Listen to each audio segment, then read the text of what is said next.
결혼 전에는 몰랐던 것들이 결혼 후에는 하나 둘씩 나타나니 정말 궁금하더라고요. 연애할 때는 이렇게 쉽게 자신의 진실한 모습을 숨기고 있었는지 정말 궁금해요. 사람이 일부러 자신을 가리고 속이기 시작하면 그게 발각되기 얼마나 어려운지 제 결혼을 통해 깨달았어요. 남편이 정말 대단한 마모보이였답니다. 연애할 때 미리 알았더라면 분명히 남편과 결혼하지 않았을 텐데요. 그저 예의주시하고 착한 척하는 모습 때문에 결국 시어머니까지 우리 부부의 모든 일에 간섭하면서 부부 생활까지 관여하게 되었어요. 이런 상황이 정말 힘들어요. 남편이 결혼 전부터 시어머니에게 틱틱거리며 대화하게 해달라 하기까지 했었어요. 하지만 어떻게 그렇게 예민하게 받아들이는 것인지 모르겠어요. 정말 속도 부실 수 없을 정도로 희롱적인 말을 하며 그런 태도를 취한다면 어떻게 거품을 물어야 되는지 알아야겠죠.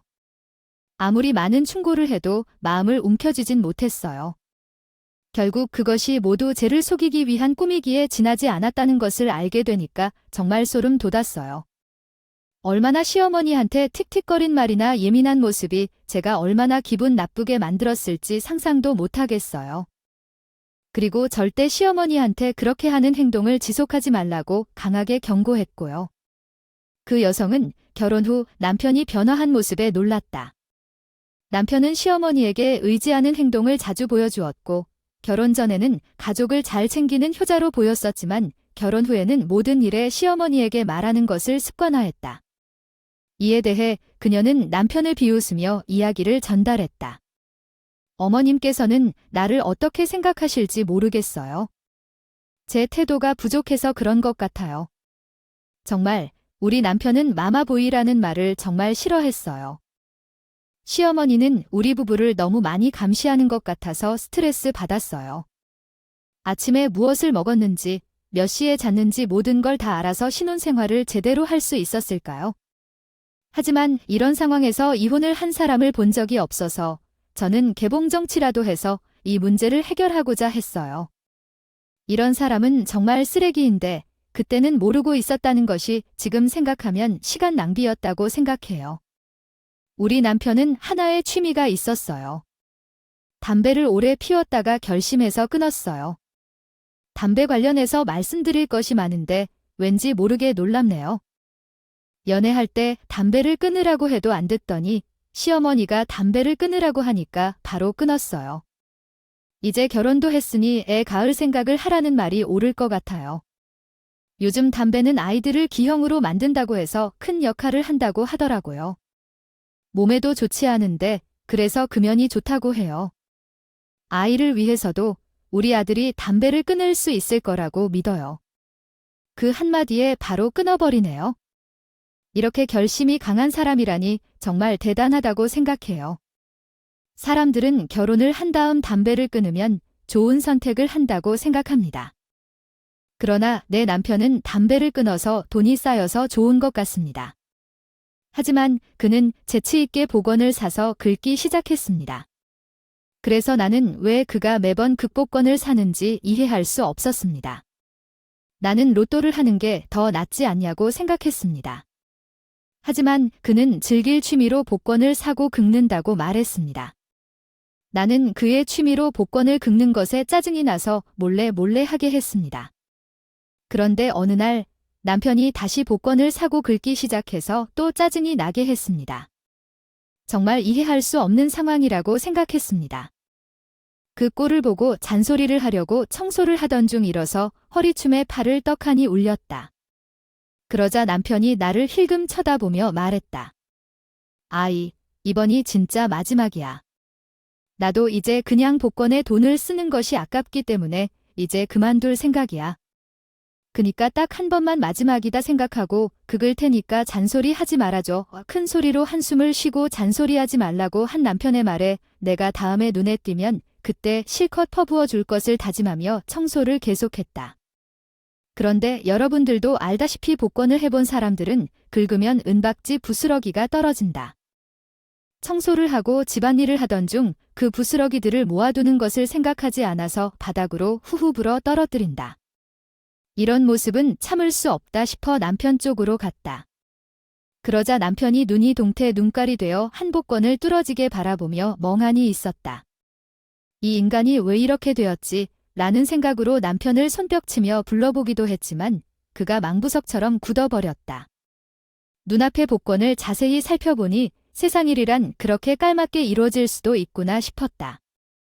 초행복을 다시 확인하려고 눈을 비비면서 복권을 다시 확인했지만 정말이지 어떻게 이런 일이 벌어진 것인지 도대체 이해가 되지 않았다. 그 복권이 1등이 되었다고 나온 것이었다. 5억짜리 복권의 당첨이었다. 나와 남편은 이 순간 억소리도 못하고 얼어붙었다. 눈을 비비며 확인해도 그것이 정말 1등, 5억 원의 돈이라는 사실을 받아들이지 못했다. 저희가 볼 수 있는 돈이라고 생각했던 금액인데 최근 물가가 매우 높다고 해도 열심히 일하는 것만으로는 하늘에서 50억이라는 돈이 한 번에 내려오는 것도 아닌데요. 저희는 집 대출도 있고 생활비를 쓰고 하니 결혼 2년 차에는 다소 적었지만 모은 돈이 거의 없었습니다. 그런데 갑자기 50억의 상금이 당첨되니까 얼마나 남은 대출금이 얼마인지 생각이 들더라고요.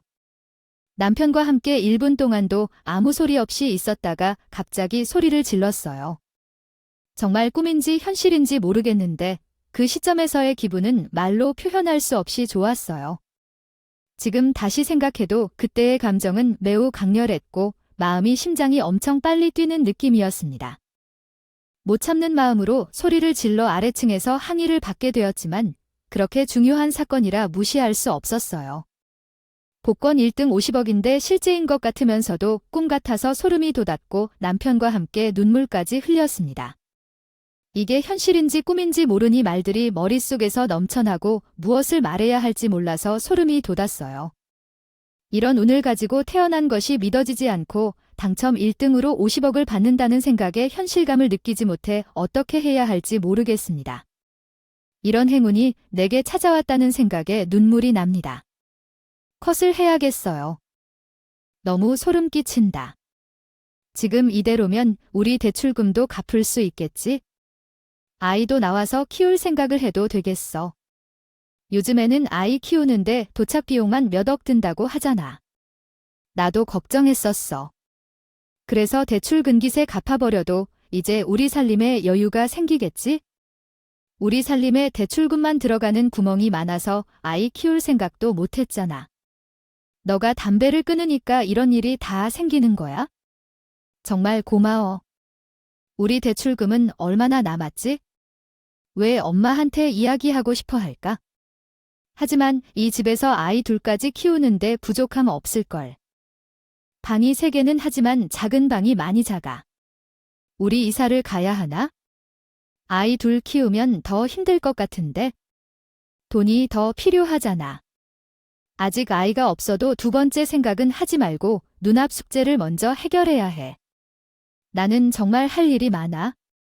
돈이 생기면 집도 살고 인테리어도 손봐야 되고 해외여행도 가고 싶고 남편이랑 이것저것 이야기해보니까 돈은 많아 보이지 않아도 좋은 기분을 즐겨야 한다고 생각해 미래 계획을 세웠어. 같이 하고 싶은 거 이야기를 하니까 가슴이 벅차 오르지? 꿈이 현실이 된다고. 아이도 어떻게 될지 기대돼. 좋은 차가 있었으면 좋겠어. 지금 운전하는 차는 너무 작아 우리 가족이 다 타기엔 부족해. 차가 잘 나가지 않는 것 같아서 부모님을 데리고 좋은 차를 한번 타고 여행을 가고 싶었어요. 하지만 그게 어려워서 차를 바꾸면서 출근하고 싶다면 대신 당신이 가고 싶다고 노래를 불렀던 해외여행도 가자고 말했어요. 그래서 5억 원을 어떻게 효율적으로 나누어 사용해야 할지에 대해 이야기를 나누었어요. 그런데 문득 남편에게도 이 소식을 시어머니에게 전달하고 싶다고 슬쩍 말했던 것이 떠올랐어요. 남편에게도 직접 이야기를 해보았는데 당신이 복권에 당첨되었다는 사실을 어머님께 이야기할 거라고 말했어요. 제가 솔직히 당신이 복권에 당첨된 사실을 아무에게도 말하지 않고 좀 숨겼으면 하는 바람이 있는데 당연히 어머님께는 이야기를 해야겠죠.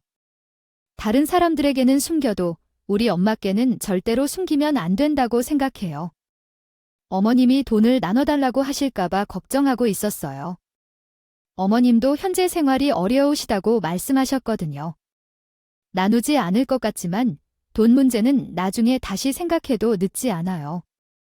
엄마께도 아이에게도 조금씩 물려주려면 넉넉한 돈이 필요하죠. 모든 것이 잘 될 거라고 믿어요.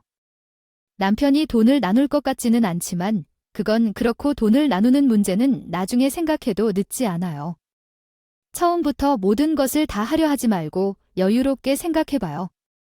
인간이었지만 상상력을 무시하는 것보다 더 의미 있는 일이 발생했어요. 다음 날 나는 평소처럼 집안일을 하고 있었는데 남편이 출근하러 갈 때 시어머니에게 전화를 걸었는데 시어머니는 인사도 하기 전에 갑자기 복권 이야기를 꺼내더라고요. 네, 사실이에요. 우리 아들이 아침에 정신없이 시끄럽게 울리길래 전화를 받았더니 정말이지 복권에 당첨된 거예요. 그것도 1등이에요. 네, 맞아요. 그가 언제 그 이야기를 했는지 몰랐는데 출근길에 벌써 이야기를 했더라고요. 복권 1등이 되었어요. 저도 확인하고 얼마나 놀라웠는지 몰라요. 정말 살다 보니 이런 일도 생기네요. 언제 1등에 당첨될지 상상도 못했는데 우리 아들이 제 말을 잘 들어서 행운을 누린 것 같아요. 언제쯤 복권을 교환하러 갈 거냐고요? 아내가 궁금해서 아침부터 발 부른 건데 아들은 회사 일이 바빠서 꼭 알아봐야겠다고 하더라고요. 글쎄요. 아직 정해진 계획은 없어요. 할 일을 정할 시간이 없어서요. 어떻게 돈을 쓸지도 어제 신이 나서 이야기를 나누었어요. 그래, 그 돈으로 무엇을 할지 계획이 다 잡힌 건가요? 어디 하나 말해줘요. 우리가 그 돈을 가지고 무엇을 했냐고요? 나도 조금은 궁금하네요. 일단 대출금을 갚을 생각이고요. 남편이 대형 세단을 사고 싶다고 해서 확인 중이에요. 돈이 되면 해외여행도 한번 가보려고요. 아이 낳고 키우다 보면 여행 다닐 시간도 없을 테니까요. 갑작스럽게 행운처럼 찾아온 돈인데 추억거리 하나쯤은 남겨놔도 좋을 것 같아서요. 그러니까 시어머니가 잠잠히 제 이야기를 듣더니만 갑자기 콧방귀를 피실 끼면서 저에게 이야기를 하는데 이건 뭐 꽈배기도 아니고 어쩜 이리 베베 꼬인 말을 잘 도는지 놀랍더라고요. 그래, 그 계획에 왜 나는 없는 거니네 얘기를 들어보니까 아주 살판났는데 내 생각을 왜 하나도 안 하냐 이거네. 시험인데. 어머님, 그게 무슨 소린가요? 저는 잘 못 알아듣겠어요. 저는 일부러 시치미를 뚝 떼고 모르는 척을 했어요. 솔직히 시어머니가 본인에게도 돈을 좀 줘라라고 할 걸 예상을 하긴 했었는데 남편에게 살랑살랑 거릴 거라고는 생각을 했지. 저에게 대놓고 물어볼 거라는 생각을 못 했었거든요. 솔직히 복권을 가지고 있는 것도 남편이고 당연히 남편이 당첨된 것이니까 저에게는 돈 달라 소리를 안 할 거라 생각했죠.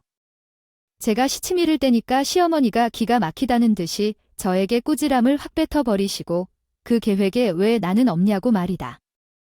너네가 돈 좀 생겼으면요. 당연히 부모부터 생각을 해야 하는 거 아니냐. 내가 우리 아들을 이렇게 모자란 놈으로 키우지 않았는데. 솔직히 말해서 내가 담배 끊으라고 해서 생긴 돈이나 마찬가지인데. 나한테는 단위 떼 줘야 하는 거 아니니? 내가 담배 끊으라고 안 했으면 복권을 살 일도 없었을 거고 그럼 이렇게 득에 당첨되는 일도 없었을 거 아니냐? 그러니까 그 복권의 주인은 나인 거나 다름없는 일이지. 어머님. 솔직히 말해서 그건 사실 아니에요. 담배를 끊게 된 것은 어머님 덕분이 맞지만 복권을 사기 시작한 건 남편이 스스로 결정을 내렸기 때문이죠. 어머님께서 여기서 내 복권이다 돈을 줘라고 하실 건 아니에요. 어머님께서 지분이 있다고 생각하시는 게 조금 그렇지 않을까요? 사실 그 복권으로 대출금만 갚아도 남는 게 하나도 없어요. 차도 중고로 살 거고요. 너 말하는 걸 돌아보니까 내가 이 상황이 어떻게 흘러가는지 뻔히 보인다. 우리 아들이 말이야, 나를 나몰라라 할 일이 없는데 나한테 돈을 주겠다는 말을 안 하는 걸 보면 내가 뒤에서 조정한 게 아니겠다. 어쩜 이렇게 며느리가 싹수가 없을 거, 우리 아들이 죽겠다는 건 내가 주지 말라고 했지? 물론 저는 시어머니한테 돈을 나눠주기 싫다는 티를 아주 조금 내긴 했었지만 남편이 먼저 저에게 돈을 나눠주는 것은 다른 문제라고 딱 잘라서 이야기를 했었죠. 저는 흥분해서 시어머니께 소리를 치듯이 말하는데 어머님 제가 먼저 그렇게 말한 건 아니에요. 그가 먼저 어머님께 돈 안 드린다고 선을 그었어요. 남편이 먼저 당첨된 것을 나누는 건 다른 문제라고 우리 부부가 생활하는데 필요한 돈으로만 써도 부족하다고 했어요. 아유, 왜 이걸 제 탓으로 돌리고 그러시는 건가요? 계획을 세우다 보니까 그 돈이 엄청나게 큰 돈 같았지만 사실은 그렇게 큰 돈도 아니었어요. 말고 이것들이 배떼지가 불러도 한참 불렀네요. 5억이라는 돈이 왜 작은 돈인데요? 누구는 평생 가도 만져보지 못할 돈인데 너희들이 그 돈을 언제 만져볼 수 있겠어요? 제 말을 듣지도 않고 역정을 내는데 이건 뭐 말이 안 통할 것 같아요. 그러다 보니까요, 어머니는 이미 복권 당첨 금액 중 자신의 부분이 있다고 생각했었죠. 저는 정말 당혹스러웠어요. 솔직히 말해서 어머니가 양심적으로 1,000만 원 정도의 돈을 용돈으로 달라고 했다면 제가 반대하지 않았을 거예요. 이제 어머니도 나이가 많으시니까 나중에 대비해서 비상 자금이라도 갖고 있어야 한다고 생각하고 계셨던 것 같아요. 양심적인 금액을 요구하고 돈을 달라고 한다면 제가 먼저 남편을 설득했을지도 모르겠어요. 그런데 뻔뻔하게 반은 떼줘야 하는 거 아니냐고 주장한다면 내 덕에 얻은 돈이니까 내 돈과 다름없는 거다라고 말하는데요. 누가 옳은지는 모르지만 어머님에게 다 가져가라고 말하기에는 쉽지 않을 거예요. 절대로 그럴 수 없죠.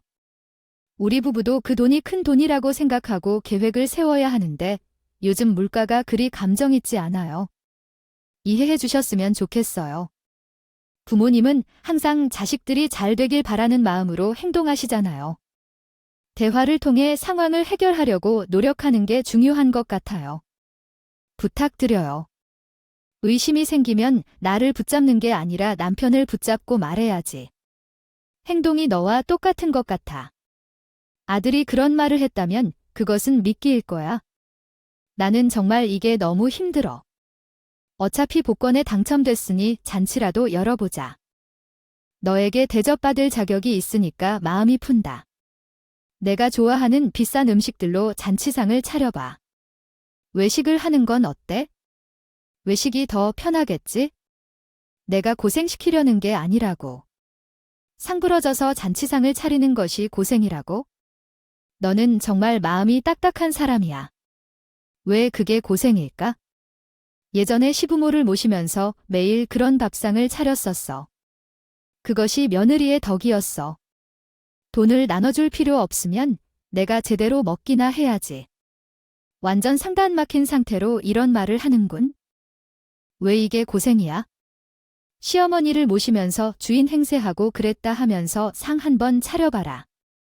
시어머니의 전화를 끊고 하루 종일 화를 참다가 퇴근해서 돌아온 남편에게 말을 했더니 남편이 고민을 하더라. 그리고 조심스럽게 상을 차려 대접해 줄 거라고 말했어. 오히려 남편이 외식하자고 말할 줄 알았어. 시어머니에 대해서 말도 잘했고 걱정하지 말라고 해줄 줄 알았는데 나는 마마보이란 생각이 들었어. 만약 첫 데이트 때부터 이런 면이 보였다면 결혼을 안 했을 텐데. 결혼 전에는 어떻게 숨긴 건지? 며칠 후 남편이 주말에 엄마가 잔치상을 차리러 오겠다고 했어. 장다이 부러지게 준비하면 어떨까요? 내가 도와줄 수도 있겠죠? 돈 걱정은 하지 마세요.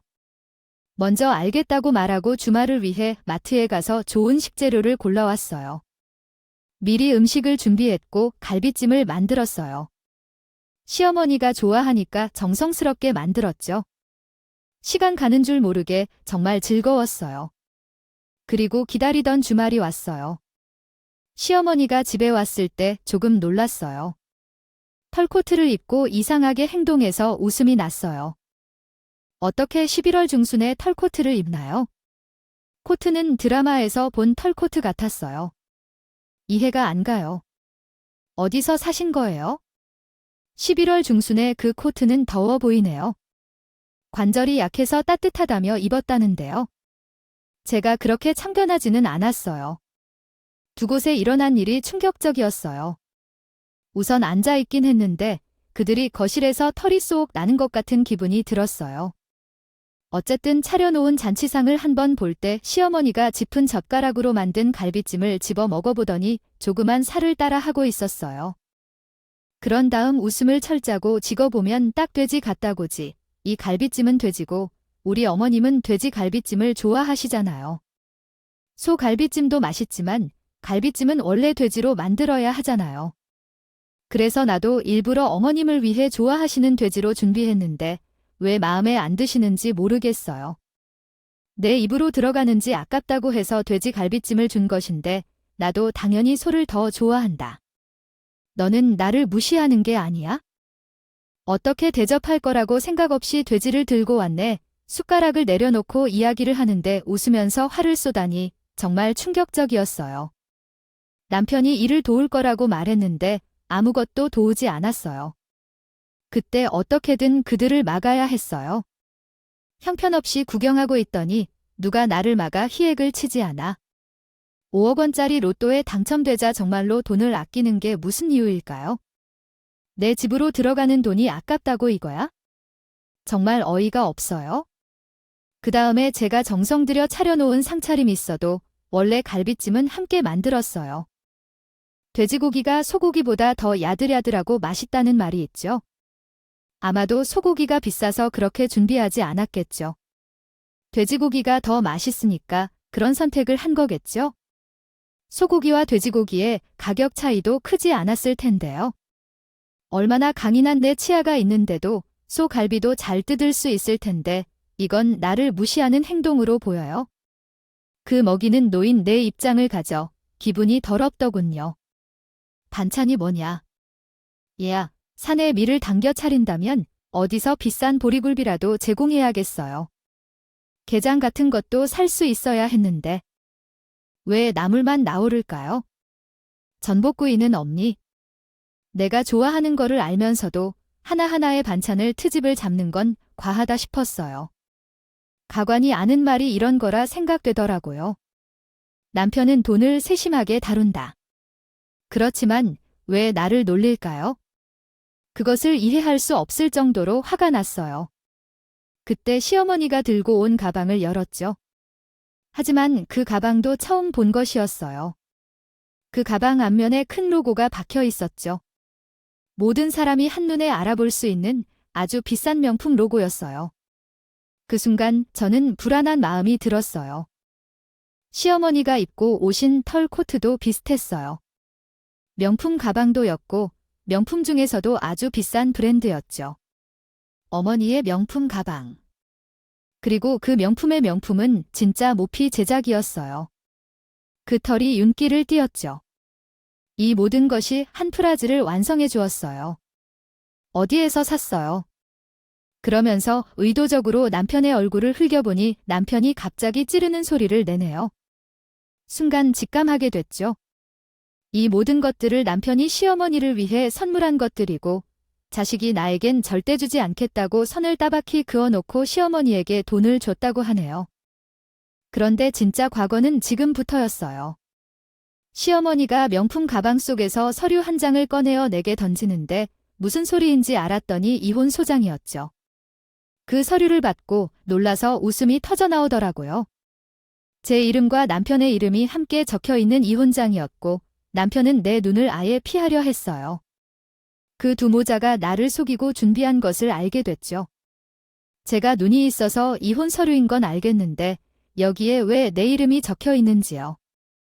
이게 뭔 소린지요? 지금 복권이 당첨됐다고 나랑 이혼을 시키겠다던데 뭔 소리예요? 나도 아들이 내게 절대 그럴 리 없어. 누가 이런 양식에 그럴 리가 있겠어요. 어떻게 이렇게 이야기 없이 어머님 마음대로 우리 둘을 이혼시키고 그러죠? 잘했어. 나는 아무리 생각을 해봐도 화가 난다. 우리 아들이 절대 나를 그렇게 할 리 없는 놈인데 입을 떼는 게 누구 때문일까? 우리 아들이 당첨된 복권인 말이야. 도대체 왜 나랑 나눠야 하는 거지? 이혼만 하면 되는데 돈이 그냥 사라지는 거나 다름없는데. 나와 내 아들이 행복하게 오래 살 수 있는 돈이 있어 말야. 그러나 믿을 수 없는 일이 일어났어. 한 아주머니가 내 앞에 서서 지갑에서 5만 원짜리를 꺼내 나에게 주려고 했어. 난 어디를 봐도 그 돈을 받지 말라는 눈초리였지만 그녀는 돈을 내밀며 격이 받으라고 했어. 어째서일까? 돈 자랑을 하는 건지 무슨 의도일까? 과연 무슨 의도인지 알 수 없었어. 그녀는 100만 원을 내가 넣어줄 수 있는지 물었어. 그녀는 이혼까지 해주겠다고 했어. 부부가 살 만큼 돈을 주고 살려는데 어째서 이런 억지 주장을 하는 걸까? 내 아들과 나는 심각하게 생각해 봤어. 이혼 후에는 집을 정리하고 대출금을 갚을 일이 없을 거야. 이 집을 팔아 대출금을 갚으면 5억 원이 우리의 몫이 될 거야. 평생 돈 걱정 없이 편안하게 살 수 있겠지? 그러나 이렇게 복권에 당첨되었다고 이혼하는 것이 맞는 일일까? 이해할 수 없을 정도로 난 혼란스러웠어. 여러분, 뉴스를 보진 않았나? 그렇게 이혼하는 부부들이 상당히 많다는 걸 아나? 그런데도 이렇게 살다가 해외여행을 떠나려니 말야. 그렇게 허투돈 쓰는 게 정말 바보 같아요. 한때 우리 어머니가 들고 있는 가방과 입고 있는 코트들은 남편이 복권으로 당첨되어 샀던 건 아닐까요? 그런 거 사는 것은 정말 사치스러운 일이죠. 우리는 이미 사치 없는 삶을 사는데 다른 사람들이 어떻게 보이는지가 왜 중요하다고 명품을 사나요? 어머니는 그 가방을 들고 시장에 나가지도 않을 텐데 돈을 아끼면 해외여행 몇 번이나 갈 수 있을 텐데요. 이건 평생 남을 수 있는 것이고 해외여행은 시간만 보내고 오는 것 뿐이잖아요. 어떤 선택을 하는 게 더 가치 있는지 알아야죠. 너는 사치를 부리는 거니까 아기가 있을 때 복권이 당첨되어서 얼마나 다행한지 모를 거예요. 소송은 지저분하게 이혼시키고 싶지 않았지만 돈 욕심 때문에 이혼하지 않을 걸까 봐 걱정돼 소송을 걸었어요. 이혼 소송을 하는 게 이해하기 어려워요. 이런 상황은 너무 어렵고 이해할 수 없어요. 그러니까 우리 그냥 이혼하자면 어떨까요? 여기서 내 생에 가장 중요한 선택을 해야 할 것 같아요. 나는 흡연을 그만두어서 나온 돈이니 그 돈을 당신과 함께 쓰는 것도 괜찮을까요? 아, 우리가 지금 이렇게 갈아서 편안하겠어? 결혼한 부부가 이렇게 쉽게 이혼을 하자는 건 어딨어? 결혼할 때 서약은 왜 했는데? 아, 돈 때문에 이렇게 나를 버리면 천벌을 받을 거야. 천벌을 받을 일이 뭔지는 아는 거니? 내게 돈이 있지만 이렇게 마무리하는 게 우리 부부에게 좋을 것 같아. 솔직히 돈 앞에는 장사가 없어. 억울하기도 하고 내가 혼자 다 쓰기 아까워도 당신과 대출을 갚고 차를 사는 건 좀 그러지. 사실 아이를 키우는 게 싫고 돈을 펑펑 쓰며 재미있게 살고 싶어. 결혼의 무게가 너무 무겁게 느껴져서 당신과 이혼하는 게 나에겐 결혼이 안 맞는 것 같아. 당신이 지금까지 최대한 가졌으면 얼마나 힘들었다는지 말해. 복권이 당첨돼도 한 푼 못 나눠 먹는 걸 알잖아. 우리 집안을 얼마나 무시하면서 살아왔는데 소도 아니고 돼지를 키우는 게 기막힌데 그럼 장 보러 갔을 때 소고기를 사라고 하던가. 이렇게 다시는 자존심을 상심하지 않겠어. 5억 때문에 당신에게 못 말리는 처지도 아니고 그래서 어차피 갈라서면 그만큼 챙겨야지. 그래서 이혼하자고 했지? 그래, 아주 훌륭한 결정한 거야. 내가 뭔가 존재감이 있는 여자란 말이야. 그래서 이혼을 하자고 생각했어? 우리가 집부터 매물로 내놓을게. 정말로 상쾌한 결정이야. 아이가 없으니까 이혼은 아주 간단하게 끝나버렸어. 우리 부부는 재산이나 뭐 그런 거 대단했던 게 없어. 복권 당첨 금액도 나눌 게 없었어. 부인과 재산 관련해서 푼돈 수준으로 나눠갔어. 부부 공동재산이라고 하더라고 복권 당첨금은 나눌 게 없더래. 그래서 시어머니와 남편도 그 부분을 이해하고 이혼을 결심했어. 대출금은 집 정리하고 남은 돈은 솔직히 적어. 주방 가전제품들은 모두 중고로 팔았는데 돈으로 따지자면 별로 아니야. 혼자 살만한 요건이 안 갖춰져서 친정으로 들어와서 살아야 했어. 인생의 회의감이 완전히 내려앉았어. 한동안은 친정집 방구석에서 틀어박혀 나오지도 않고 내 인생에 이렇게 떨어진 이유를 탓하며 탄식했어. 우울한 마음은 더욱 더 어둠 속으로 밀어붙이는 법이라고 생각했더니 생각할수록 내 인생에 부정적인 생각만 들더라고. 사실 어디서 털어놓고 내 인생이 균형을 맞춰야 했는데 당시엔 팔팔아 말 없이 숨기고만 있었어.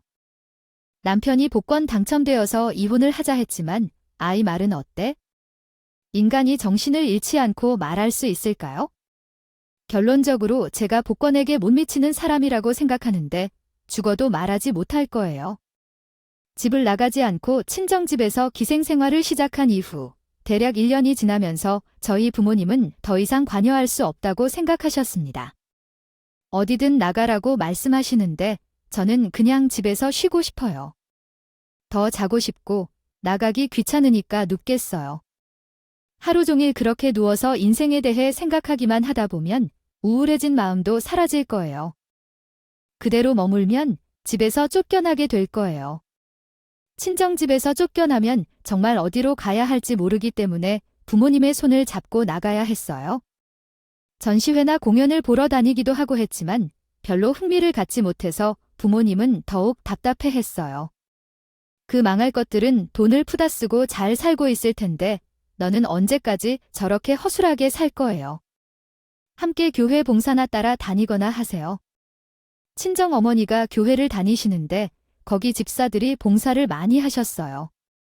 나는 어머니의 지인분들과 함께 봉사를 시작했어요. 주일에 교회에서 무료 급식소를 준비하고 봉사를 시작했는데 3개월 만에 경악할 만한 것을 마주하게 됐어요. 그것은 바로 전 남편이 노숙자로 혼동된 곳에서 식사를 하는 모습이었어요. 저는 정말 너무 놀라서 한동안 몸을 움직일 수 없었어요. 얼굴에 국물이 자욱한데 허겁지겁 밥을 처먹고 있는 꼴이 앞으로 봐도 뒤로 봐도 제 전 남편이 맞더라고요.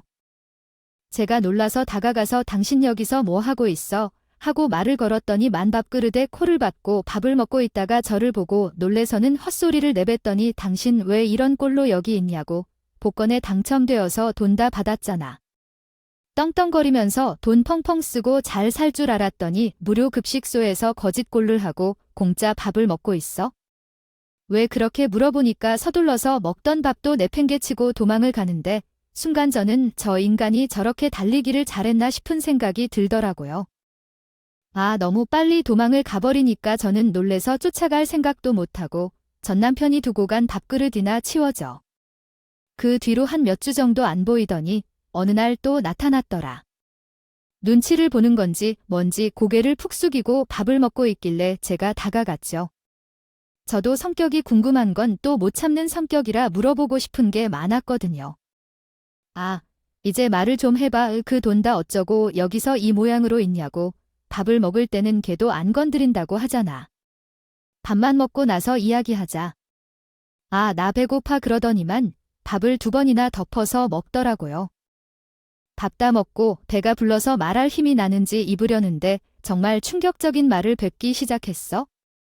처음에 당신이랑 이혼을 하고 나서는 그 돈들을 어떻게 쓸지 신이 나서 엄마랑 둘이 엄청나게 사치를 했지.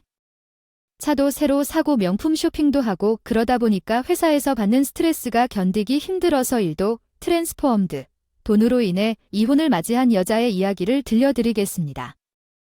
남편은 돈이 생기면 괜찮을 것이라는 생각으로 사치를 부리고 있었습니다. 그러나 세금을 떼고 나니 실제로 받은 돈은 많지 않았고 그 돈을 남편과 나눠 갖기 싫다는 이유로 이혼을 결정했습니다.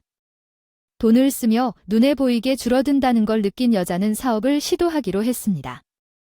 그러나 가짜 명품을 팔아서 범죄에 가담하게 되어 마침내 걸렸습니다. 처음에는 금전을 얻을 수 있다는 생각으로 시작했지만 결국 법안에 들어간 결과를 말해주고 있습니다. 거짓을 하다가 법을 위반하여 재판을 받게 되었습니다. 제 물건을 산 사람들 중에 실제로는 가짜를 샀지만 모르고 산 사람들이 배상을 요구하여 많은 돈을 잃게 되었습니다. 비록 사업을 하면서도 시행착오를 겪고 엄마와 함께 살던 집까지 팔아서 단칸방에서 생활하게 되었습니다. 그런데 어머니가 알바를 하겠다며 오랜만에 일을 시작하였는데 그 알바가 사기 전화 수법으로 이어진 길이었던 것입니다. 저도 모르고 착한 마음으로 시작했는데 죄를 지을 줄 몰라 재판을 받았고 벌금도 내거나 보증금도 내지 못해서 수감되었습니다. 엄마 없이는 아무것도 할 수 없는 불우한 처지로 빠져든 것이고 밥도 제대로 먹지 못하고 일을 하다가 다친 상태로 일을 중단하게 되었습니다. 그래서 결국 도처에서 구걸하며 살아가야 했고 정말 어떻게든 돈을 모아 빚을 갚아야 했습니다. 혹시 돈을 꾸준히 빌려주면 더 좋았을 텐데 앞으로는 조금 더 깊이 생각하며 행동해야겠습니다. 빌려준 돈을 갚을 수 있는 여력이 있는데 너희는 정말 양심 없는 놈이구나. 미치겠다. 지금 나는 생존이 너무 어렵다. 접시에 코를 대고 죽고 싶다고. 그래, 접시에 코를 대고 죽으면 되겠다. 돈을 빌려주길 괜히 부탁하지 말라. 부탁하면 욕을 먹고 오래 산다고 하잖아. 당신이 이렇게 사람을 매도하며 차갑고 무관심한 사람이라니 이렇게 차가운 사람인 줄도 몰랐어. 같이 살았던 동안 누가 떠드는 거야? 마누라를 버리고 복권 당첨되었다는 것보다 차가운 거 아닐까? 내 말은 아니야. 너도 양심을 가져야지. 제가 노숙자랑 싸우고 있어서 주변 시선이 몰리고 시끄러워. 어머니가 왜 그러셨어? 환담하고 싶다면 이런 모습으로 살아야 된단 말이지 않니? 복권 당첨 이후 돈을 날리고 살거라는 이 만장몬. 장모님이 저를 이뻐해 주셨어요. 지금 정말 힘들어서. 불쌍해 보이면 돈을 좀 빌려주실 수 있을까요? 엄마가 전 남편을 떨쳐냈어. 거지 같다. 내 딸이 너 때문에 1년 넘게 집에 나오지 못하고 괴로워했지? 정말 꼴 좋다. 너는 돈보다 사람을 더 가치 있게 생각하지 않았니? 자존심이 상한겨 앞으로는 더 신중하게 사는 법을 배우면 좋겠다. 무료로 밥을 먹으러 가지 말고. 틀렸어. 얼마나 잘못했는지 이제서야 알겠어. 아이가 불쌍해 보이니까 도와주지 않겠느냐? 공식인 엄마의 STR아어 응답이 여기. 지갑에서 10,000원짜리 한 장을 꺼내 전 남편 발 밑에 던져버렸어요. 그 돈으로 어디 목욕탕이라도 가서 쉽게 받아줄지 모르겠지만 냄새가 나기 시작하여 상종 심리도 느꼈죠. 전 남편은 벨도 없는지 우리 엄마 발밑에 떨어진 10,000원짜리를 거의 개처럼 기어다니면서 춥다고 하더라고요. 그 괴로운 광경을 보니 평생을 함께 살 생각을 했던 인간이라는 게 한심하게 느꼈어요. 너도 양심이 있다면 앞으로 마주치지 말아줬으면 좋겠다. 이곳을 더 이상 찾아오지 말아라. 세상에 공짜는 없다. 공짜 돈을 쫓지 말고 어떻게든 일을 하여 돈을 벌어 살아야 한다. 돈이 있는 사람은 편한 것만 찾게 되고 이런 사람들은 더욱 고생해야 한다. 그러니까 앞으로도 편하게 살 생각하지 말아라. 전 남편은 지금 와서 내게 용서를 구하며 자기가 잘못했다고 하는데 이제 와서 빌어봤자 뭐가 달라질까? 돈 4억에도 이런 부족한 인간들을 걸러내어 얼마나 다행한지. 나는 이런 인간들이 망하게 되어 기쁨을 느꼈다. 이혼 후에 내 자존감이 다시 회복되었다. 그 이후로 봉사하는 교회의 무료 급식소에는 찾아오는 사람이 줄었어요. 아직도 공짜 밥을 찾으며 살고 있는 사람들이 있겠지만 그럼에도 남아있는 희망으로 사람다운 삶을 살길 바랍니다. 이야기를 들어주셔서 감사합니다.